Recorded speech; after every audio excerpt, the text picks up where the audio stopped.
Hai, Assalamualaikum warahmatullahi wabarakatuh. Saya Putri Amalia dari Fakultas Hukum untuk Surabaya.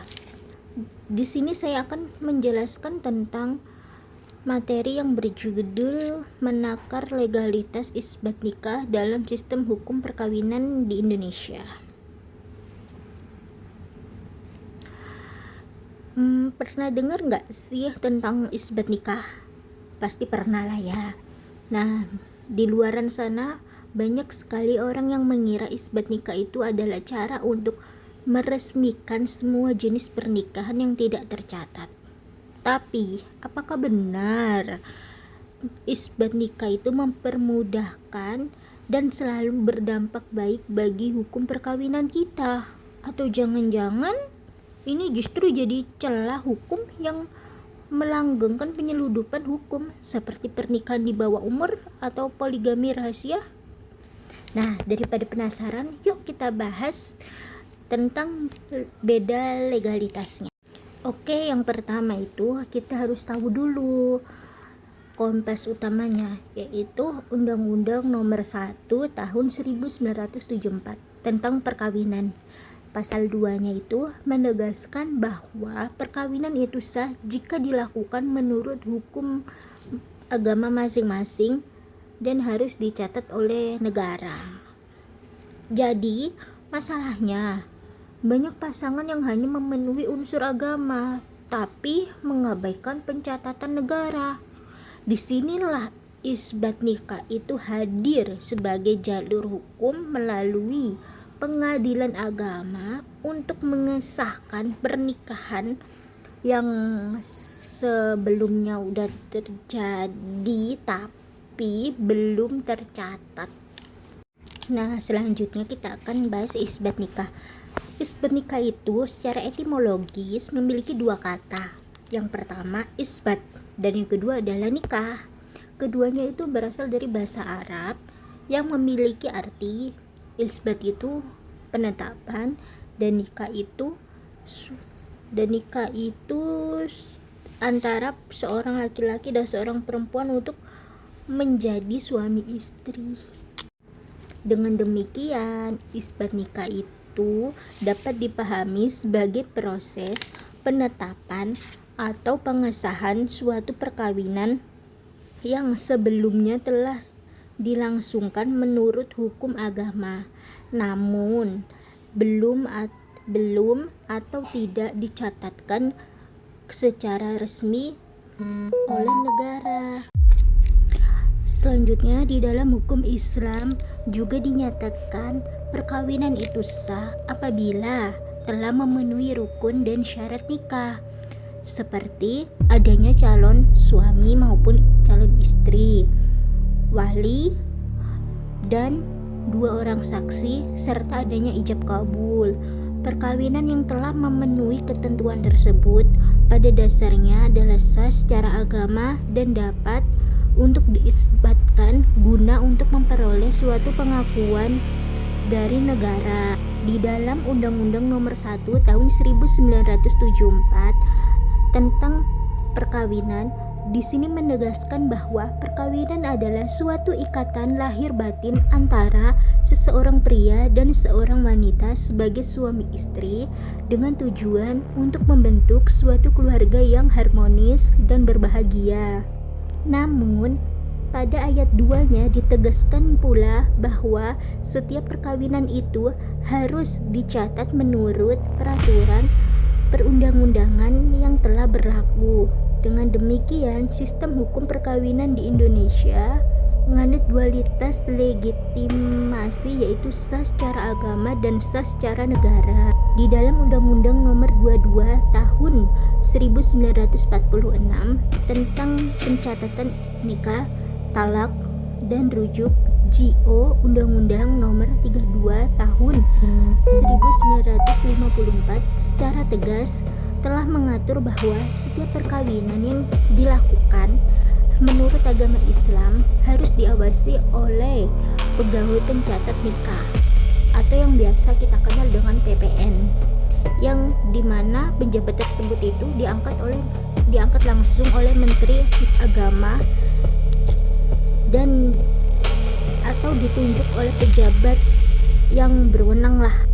Dalam praktiknya juga, pencatatan ini bertujuan untuk memastikan tidak adanya halangan perkawinan dan untuk menjamin terpenuhnya syarat-syarat hukum agama Islam sebelum suatu perkawinan itu dinyatakan sah dan memperoleh akta nikah. Selanjutnya juga dalam pasal 7 ayat 1 menegaskan bahwa perkawinan dapat dibuktikan dengan adanya akta nikah yang dibuat langsung oleh pejabat PPN. Namun apabila perkawinan itu tidak dibuktikan dengan akta nikah, maka perkawinan itu tidak sah secara negara. Dengan demikian, putusan atau penetapan dari pengadilan agama dalam suatu perkara isbat nikah ini pada hakikatnya berfungsi untuk memperoleh akta nikah melalui pencatatan oleh PPN, yang dimana artinya isbat nikah ini memiliki hubungan timbal balik dengan pencatatan perkawinan, karena tujuannya adalah untuk penerbitan akta nikah sebagai satu-satunya alat bukti yang sah dalam perkawinan. Sementara itu, untuk alasan isbat nikah lainnya, itu isbat nikah diajukan dalam bentuk permohonan dan penetapannya tidak dapat diajukan banding, melainkan hanya kasasi saja. Hanya kasasi, oke? Nah, pada titik inilah muncul persoalan tentang mengenai bagaimana menakar legalitas isbat nikah dalam sistem hukum perkawinan di Indonesia. Apakah ia benar-benar semata kebijakan itu hanya untuk mengisi kekosongan hukum, ataukah merupakan bagian integral dari sistem perlindungan hukum terhadap hak-hak keperdataan warga negara Indonesia? Pada titik ini, gagasan Neng Jubaidah menawarkan perspektif yang menekankan fungsi perlindungan dari isbat nikah. Ia mendorong agar isbat nikah itu tidak dibatasi secara sempit, melainkan memberi peluang seluas-luasnya bagi para pihak yang berkepentingan, seperti suami, istri, anak, ataupun keluarga yang memiliki hubungan darah maupun semenda, terutama dalam konteks hak waris, penetapan status keluarga, dan pemenuhan kewajiban keperdataan pewaris.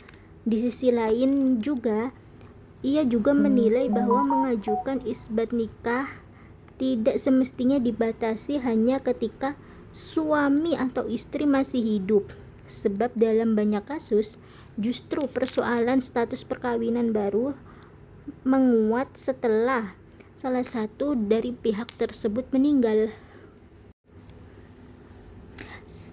Selanjutnya kita masuk ke akta nikah. Secara teori pembuktian ini, akta nikah ini sudah diposisikan sebagai akta otentik karena dibuat oleh pejabat yang berwenang di hadapan pegawai pencatatan nikah sesuai dengan format dan prosedur yang ditentukan berdasarkan peraturan pelaksanaan.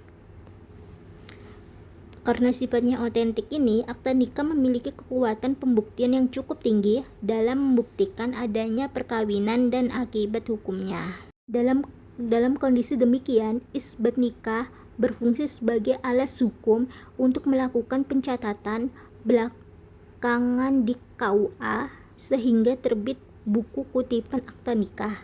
Dokumen inilah yang penting kemudian menjadi pintu masuk untuk mengurus hak-hak administratif lanjutan, misalnya akta kelahiran anak, pembaruan kartu keluarga, jaminan sosial, hak pensiunan, hingga kepentingan pendidikan dan layanan kesehatan lainnya. Namun apabila perkawinan ini tidak dicatat dan tidak memiliki dokumen yang resmi, maka perkawinan itu lemah secara aspek hukum administrasi negara. Bukan berarti tidak pernah terjadi secara sosial keagamaan, melainkan tidak memiliki kekuatan yang cukup untuk pembuktian legal formal yang mengikat pihak-pihak berwenang. Oke, kita lanjut di bagian kesimpulan. Lanjut saja ya, karena kita tidak cukup banyak waktu, jadi kita lanjut ke kesimpulannya. Kesimpulannya itu bahwa isbat nikah dalam sistem hukum perkawinan Indonesia merupakan suatu instrumen yudisial yang berfungsi untuk menegaskan dan memberikan kepastian hukum terhadap perkawinan yang telah sah secara agama tetapi tidak tercatat atau belum tercatat di negara.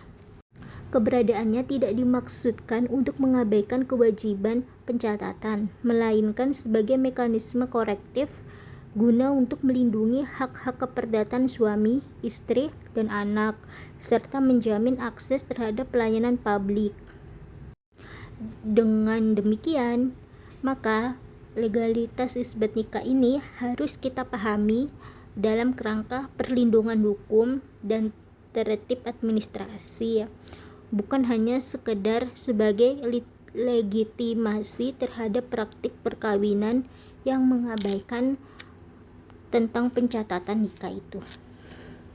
Sekian dari saya tentang penjelasan tentang manakah legalitas isbat nikah dalam hukum perkawinan di Indonesia ini. Jika ada kata yang salah, mohon untuk dimaafkan. Saya akhiri dan sampai jumpa di lain hari. Bye bye.